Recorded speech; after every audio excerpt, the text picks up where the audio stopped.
ఎందుకు ఎవరమ్మా? ఎమ్మెల్యే గారు కదా, మా 11 మంది ఎమ్మెల్యేలు అందరూ వెళ్తారు, జగన్మోహన్ రెడ్డి గారు కలిపే అందరూ వెళ్తారు. మీకు వద్దని ఉందేంటి?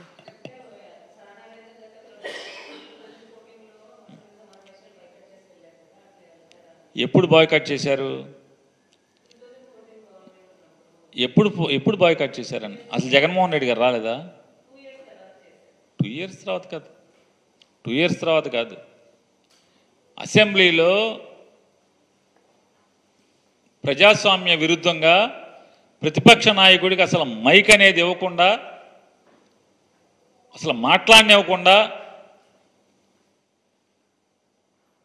కేవలం జగన్మోహన్ రెడ్డి గారిని బూతులు తిడతాకి మాత్రమే ఎమ్మెల్యేలకి మంత్రులందరికీ మైకులు ఇచ్చి కనీసం డిబేట్ చేయటానికి కూడా జగన్మోహన్ రెడ్డి గారికి మైక్ ఇవ్వని పరిస్థితిలో మేము బాయ్కాట్ చేసి మళ్ళీ మేము గెలిచే వస్తాం, ఇది అప్రజాస్వామ్యంగా మా గొంతు నొక్కుతున్నారు మీరని చెప్పని ఆ రోజు మేము బాయ్కాట్ చేయడం జరిగింది.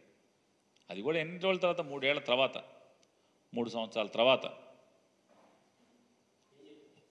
సార్ ఒకటండి,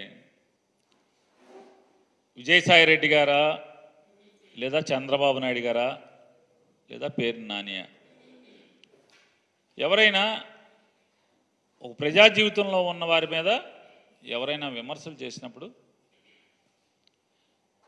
ఆ విమర్శని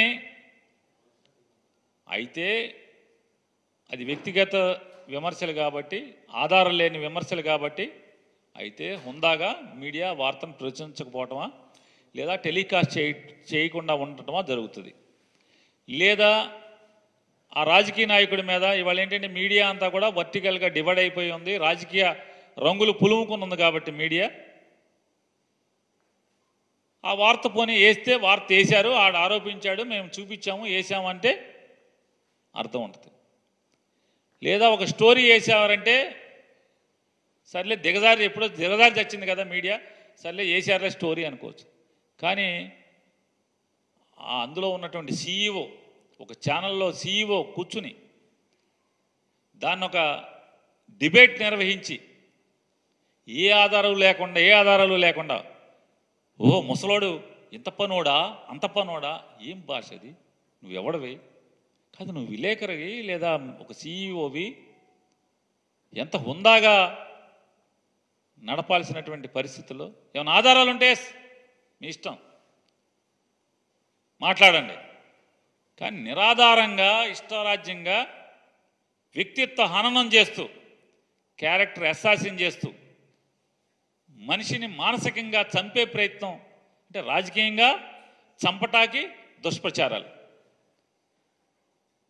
అక్కడితో ఆగకుండా ఇంకా రాజకీయ కక్షతో మనిషిని మానసికంగా కూడా పతనం చేయటం కోసం ఈ రకమైనటువంటి వ్యక్తిత్వాన్ని కించపరుస్తూ, వ్యక్తిత్వ హననం చేస్తూ ఇటువంటి వార్తల్ని డిబేట్గా పెడతాం. మరి ఇది ఎవరికి జరగకూడదు, ఎక్కడ జరగకూడదు. కానీ ఇది దుర్మార్గం కదా. ఇది అంటే అసత్యాలు మాట్లాడుతూ ఎవరో ఒకళ్ళు ప్రెస్ మీట్ పెడితే దాని మీద క్యారెక్టర్ని కిల్ చేస్తూ డిబేట్లు పెట్టడం, దాన్ని కొనసాగింపుగా ఇవాళ మొత్తం అంతా కూడా పార్టీ కార్యకర్తల్ని, మహిళా కార్యకర్తలతో ఇష్టారాజ్యంగా ఇక అదే పనిగా టీవీలో తిట్టిస్తాం.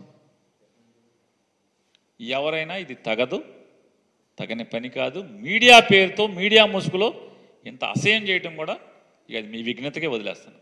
ఇప్పుడు ఆపరేషన్ లేకుండానే మోకాళ్లకు ప్లాస్మా ట్రీట్మెంట్, మీ ఆర్థోపెడిక్ సమస్యలన్నిటికీ రోబోటిక్ టెక్నాలజీ ద్వారా తక్కువ ఖర్చుతో శాశ్వత పరిష్కారం, ఫ్రీ కన్సల్టేషన్, ప్రతి ట్రీట్మెంట్ పై 20% డిస్కౌంట్. ఈ ఆఫర్ కొద్ది రోజులు మాత్రమే, త్వరపడండి. V9 hospitals 9281465842.